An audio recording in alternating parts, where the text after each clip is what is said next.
ਕਿੰਨਾ ਕੁ ਜ਼ਿਆਦਾ ਚੰਗਾ ਲੱਗਦਾ ਹੈ ਨਾ ਵੀ ਰਿੱਕੀ ਜਨੌਦ ਬਾਈ ਵੱਲੋਂ ਇੱਕ ਉਪਰਾਲਾ ਕੀਤਾ ਗਿਆ। ਬਹੁਤ ਹੀ ਵਧੀਆ, ਕਿਉਂਕਿ ਅੱਜ ਸਮੇਂ ਦੀ ਲੋੜ ਆ।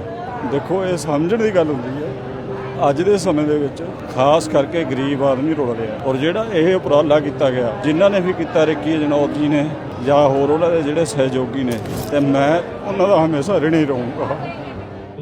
ਤੁਹਾਡੀਆਂ ਵੀ ਅੱਖਾਂ ਦੇ ਵਿੱਚ ਅਥਰੂ ਨੇ ਨਾ, ਨਾਮ ਨੇ ਅੱਖਾਂ ਵੀ ਇੱਕ ਖੁਸ਼ੀ ਦੇ ਹੰਝੂ ਕਹਿ ਸਕਦੇ। ਖੁਸ਼ੀ ਦੇ ਵੀ ਐਡਾ ਵੱਡਾ ਉਪਰਾਲਾ ਜਾਂ ਐਡੀ ਵੱਡੀ ਖੁਸ਼ੀ ਜਿਹੜੀ ਇੱਕ ਬਹੁਤ ਇੰਨੇ ਪਰਿਵਾਰਾਂ ਨੂੰ ਖੁਸ਼ੀ ਦੇਣੀ, ਅੱਜ ਕੱਲ੍ਹ ਦੁੱਖ ਹਰ ਕੋਈ ਦੇ ਲੈਂਦਾ, ਪਰ ਖੁਸ਼ੀ ਦੇਣੀ ਬਹੁਤ ਔਖੀ ਗੱਲ ਆ।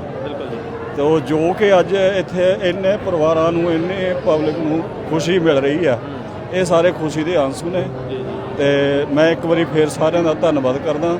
ਇਸੇ ਤਰ੍ਹਾਂ ਹੀ ਰਲ ਮਿਲ ਕੇ ਅਗਰ ਸਾਡੇ ਸਮਾਜ ਨੂੰ ਲੋੜ ਆ, ਸਾਡੇ ਸਮਾਜ ਦੇ ਵਿੱਚ ਇਸ ਤਰ੍ਹਾਂ ਦੇ ਕਾਰਜ ਹੁੰਦੇ ਰਹਿਣ, ਤਾਂ ਅਸੀਂ ਧੰਨ ਧੰਨ ਸਾਹਿਬ ਸ੍ਰੀ ਗੁਰੂ ਗ੍ਰੰਥ ਸਾਹਿਬ ਜੀ ਦਾ ਕੋਟਾਨ ਧੰਨਵਾਦ।